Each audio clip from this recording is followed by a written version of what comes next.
I wonder, have any of you ever sat down, either you've been watching TV or you've maybe been watching Netflix and you've put on a movie and that's been fine, the movie's been grand, it's been okay, it's been interesting, entertaining enough, but maybe, I don't know, halfway through the movie, you think to yourself, wait a minute, I've seen this before. This character does this and then that character does that and this is how it all ends. Well, as we read 1 Samuel 26, you'd be forgiven for thinking, wait a minute, did we not read this exact same story 2 weeks ago? Because 1 Samuel 24 and 1 Samuel 26 are almost exactly the same. David is in the wilderness in both chapters. Both chapters start with somebody ratting David out and telling Saul exactly where he's hiding. In both chapters, Saul gathers 3,000 of his most dangerous men, and yet both times it's Saul who ends up at David's mercy. Twice, David has the opportunity to put an end to this whole ordeal. Twice, David has the opportunity to put something sharp into Saul's chest. Twice, David is faced with the opportunity to take a shortcut and become king pretty much there and then. Both times, David's followers urge him to just get on with it and get it over and done with. And maybe as we were reading this and you thought, wait a minute, I've read this before, maybe you remembered how it ends. David resists the temptation both times. And instead of killing Saul, David takes something from Saul both times. And then at the end of both chapters, David confronts Saul and he tells him exactly what he did. So we've got two incredibly similar passages. And so the question is, what do we make of these two different stories? The answer is, it depends on who you ask. There's really, I think, two different ways you can respond to this. First of all, you get some writers, and they're not Christians, they don't believe the Bible, and they have an absolute field day with a passage like this. They say, you see, this is why you can't believe what you read in this book. Because clearly what's going on here is that something has happened between David and Saul, and obviously it's only happened once because, it couldn't possibly happen twice. And so clearly what's happened is you've had two different people and they've both told the same story, or at least they've both told their version of what happened, and they've got the gist of it right, but they've got a little bit muddled in the details. And that's why you have two stories. That's why they're almost the same, but they're not entirely the same. And there's plenty of non-Christian writers who will say that. And honestly, whenever I hear that, I think I roll my eyes so hard they almost fall out of my head, because it is ridiculous. It's daft. These are the same people who will tell us, well, you can't really know what the Bible originally said because it's been changed so much over the years. And they tell us, over the years you've had all these different leaders in the church and they've changed bits here and they've tidied up bits there, all so the Bible fits with what they want the Bible to say. I don't know if you ever heard that before. It's quite a commonly held belief amongst lots of different people, but it's a ludicrous thing to say. Have you ever thought about the practicalities? These monks or these preachers or whoever they are who actually changed the Bible, they'd need to be like 007, wouldn't they? They'd have to travel all around the world. They'd have to break into all sorts of different places where all the different copies of the Bible are held. They'd have to be really, really careful to make their changes so it doesn't get spotted. They'd then have to get out again without anyone knowing that they've tampered with the books, and they'd have to do it over and over again, thousands and thousands of times in all sorts of different countries. And yet, the very same people who tell us that these really crafty writers were able to change the Bible without anybody noticing, also tell us that somehow whoever wrote 1 Samuel wasn't quite smart enough to realize the same story appears twice in 3 chapters. I mean, it's bonkers, isn't it?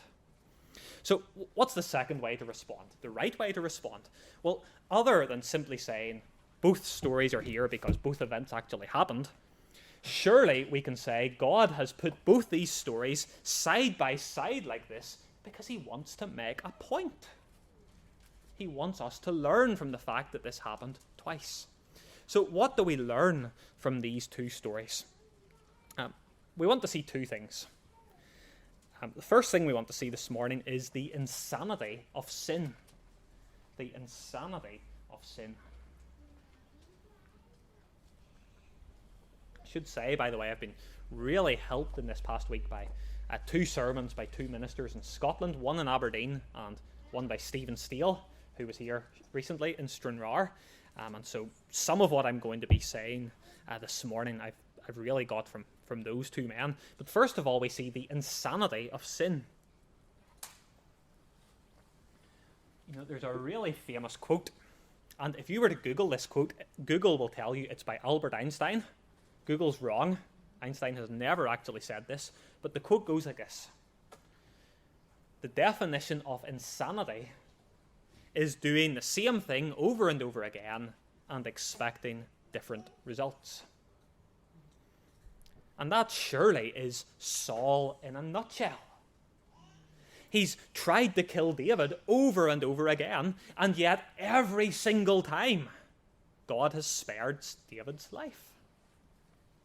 In fact, think even of chapter 24, which we saw 2 weeks ago. Think of how God completely turned the tables on Saul. Think of how Saul marched out to kill David, and he ended up in David's clutches. Think of how vulnerable Saul was in chapter 24. Think of how easy it would have been for David to put a sword into Saul's back. Think of that moment of realization Saul had. And we saw it just 2 weeks ago when he realized God is on David's side. He realized that what he was doing to David was wrong. It was sinful. He realized that David was going to be the next king, and there wasn't a single thing he could possibly do that was going to stop it. Surely Saul realized in chapter 4 that by hunting David down, all he was doing was hurting himself. And yet what happens now? Saul does the same thing all over again. The definition of insanity is doing the same thing over and over again and expecting different results. Saul's not thinking straight, is he? I mean, imagine, let's say, Saul heard about where David was, and imagine before ordering the men to march out, Saul was to sit down with a piece of paper and a pen, and he was to think things through. Imagine he was to draw out 2 columns. You've got pros and you've got cons. Here's the pros of going after David, here's the cons. Well, surely he wouldn't do it. Surely he would realize this is a really bad idea. Experience has told him that this is a really bad idea, and yet Saul can't help himself. I imagine maybe Saul's initial decision to go after David was compulsive. It was spur of the moment. But then it takes time to actually march out there. Saul has plenty of time to think, and at no point is he ever courageous enough to say, listen, man, how about we call it off? Deep down, surely Saul knows this is going to end in disaster. But what does he do? He puts his fingers in his ears. He says, I'm not listening. And he goes for it anyway. It's a really wretched scene, isn't it? And yet, here's the question. Is Saul really all that different from the rest of us? I mean, this could be a picture of any one of us when it comes to sin. I wonder, do you know what it's like to be in that place? You've sinned against God, and you feel absolutely dreadful. And then the dust settles, and you realize that this sin has done nothing but bring you pain and misery. Maybe you think about some of the people you've hurt. Maybe the people that you love the most, and they've been hurt by your sin. Maybe you think of the damage that your sin has done to your witness. Maybe you reflect on the fact that your sin has left you feeling like God is 1,000,000 miles away. Maybe even this morning you're here at church, and yet being at church gives you no joy whatsoever. And it's been like that for a long time, and it's because of your sin. Maybe some of you, your sin has actually stopped you from coming to church for a time. It's put you off coming to church altogether. Whatever the sin may be, it's left you with this massive, heavy burden of guilt, and you just can't get rid of it. It's left you finding it impossible to pray. It's left you feeling unsure, uncertain about your salvation. It's left you worried about where you stand with God. And then imagine, weeks, months down the line, you have the opportunity to sin in exactly the same way.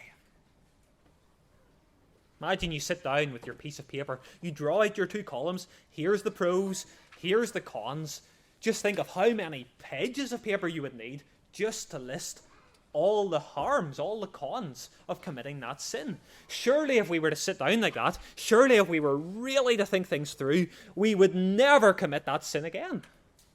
We would never commit any sin again. And yet, what do we so often do? Exactly what Saul does here. I don't think I could put it any more vividly than the book of Proverbs, so I'll just read to you what Proverbs says. As a dog returns to his vomit, so a fool repeats his folly. I wonder how often have you gone crawling back to your own vomit? How often have you found yourself in exactly the same miserable state that you swore you would never place yourself in again? How often have you promised someone, I'll never do that again, I will never put you through that again, and then you've done it anyway? How often have you maybe been like Saul may have been in this passage? You've thought about the cost, you've thought about the danger, and yet you've just been so compulsive and you've gone ahead and you've done it anyway. How many of you, I wonder, are in that place right now? Saul shows us the insanity of sin. And he's pathetic. And he's wretched. But none of us should ever look at Saul and think, that's him, but it couldn't be me. Definition of insanity is doing the same thing over and over again and expecting different results. That's you, and that's me. The insanity of sin. Second thing we see, the righteousness of the king. The righteousness of the king. And really that heading is coming from verse 23 and David's words about himself and about what God does in that verse. Now, I should say, before we look at David and his righteousness, I should say everything we've seen about sin so far should surely warn us that we need to stay well away. It should warn us whenever we feel tempted that this is not something to be trifled with, it's not something to be played with. It has disastrous effects. But that's not really the focus of our sermon this morning. The reason being, if all I said to you this morning was, do you see how bad sin is? Now go away and don't sin. That wouldn't be the gospel. Wouldn't be enough. None of us would be able to do that. And that's where, actually, this passage really, really helps us, because it teaches us something about David. Because David is very, very different to Saul. Now, like I've already said, David was far from perfect. But here he is. He's facing this temptation for the second time. And here he is, for the second time, standing firm. And just like the last time, it would have been really understandable, wouldn't it, if David had given in. We won't rehearse all of the arguments from last time, but notice what Abishai says to David in verse 8. Sounds really, really pious, but it's really, really bad advice. Today, God has given your enemy into your hands. Now let me pin him to the ground with one thrust of my spear. I won't strike him twice. Sounds pious. This is what God has done.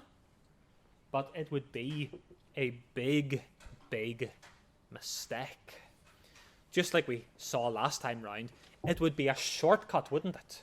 It would be David taking the crown that God promises without walking the road that God has set out. And if David was to do this, if David was to become king tomorrow because he had killed Saul today, what would that say about David's kingdom? If David began his reign by murdering the Lord's anointed, it would be a disaster. Thankfully, though, David shows a whole lot more wisdom than Abishai does. Notice in verse 24, he doesn't trust in his own power. He doesn't trust in his own ingenuity. Verse 24, may the Lord value my life and deliver me from all trouble. David trusts that no matter how hard the path is that God has set out for him, it is better to walk that path and trust God than it is to take a shortcut. Why is that good news? Well, imagine you were one of the people living in Israel. Imagine what it would be like to live under King Saul. A foolish king, an impulsive king, a violent king. Imagine how you would be getting on your knees before God and you would be crying out for someone, anyone who is better than this. You'd be pleading with God, wouldn't you, for a wise king, a godly king, a righteous king. And yes, David wasn't perfect. But wasn't it so incredibly gracious of God to provide the people of Israel with a king who was wise and godly and good? A king who doesn't act on impulse, but a king who walks in God's ways. But even more than that, isn't it great that the true king, the one God promised would follow after David, is even better still? Should we not be so thankful this morning that we have a king who is wise and godly and good? A king who was wise enough to avoid taking shortcuts. A king who wouldn't allow the people to put a crown on his head before his time had come. A king who refused to compromise with wickedness even once, even though compromising could get him all the kingdoms of the world. A king who wouldn't allow his disciples to use their swords so he could escape from his false accusers. A king who could have called on thousands and thousands and thousands of mighty angelic warriors, and yet he didn't. He went to his death instead.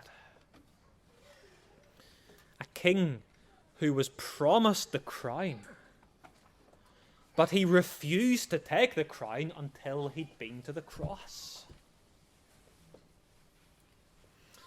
In a couple of weeks' time, in our evening service, we'll see one of the most magnificent verses in all of Hebrews. It's in chapter 12. It goes like this: for the joy set before him, he endured the cross, despising the shame, and is seated at the right hand of the throne of God. And that really is what 1 Samuel is all about. This book is not about putting ourselves in David's shoes. It's not about facing our giants.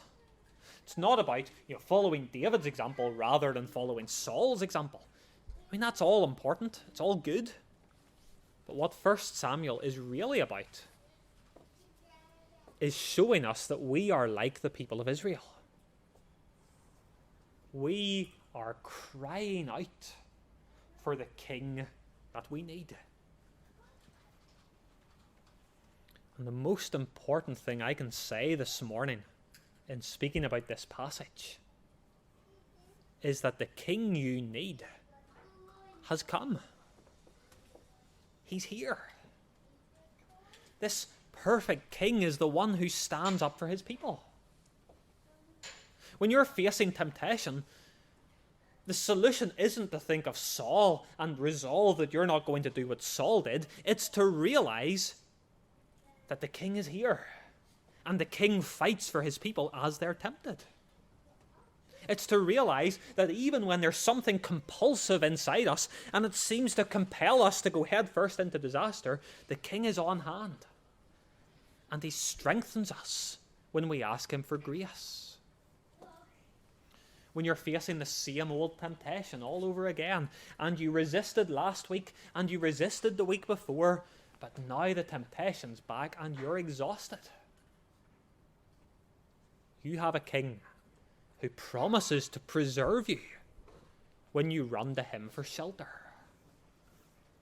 When you face opposition, even when you have to face people like Saul, people who bear grudges, people who judge us, people who make our lives miserable, you have a king who gives peace to every one of his subjects who comes to him. And even when you're not having to face Saul, even when you are Saul, King Jesus is the one who's rich in mercy, who lifts us up and who restores us. When we come to him and we say, Lord Jesus, have mercy on me, a sinner. Maybe this morning you're in the depths. Maybe it's all your fault. Maybe your sinful choices have left you miserable. King Jesus is the one who can turn your darkness into light. Maybe this morning you have a sense of deja vu as I speak. Maybe you think to yourself, well, I've heard all this before. And I'm not just talking about chapter 24. Other times as well. Well, in fairness, you have. But it's a message that every single one of us needs to hear every single day of our lives, isn't it? King Jesus is on the throne. He is faithful.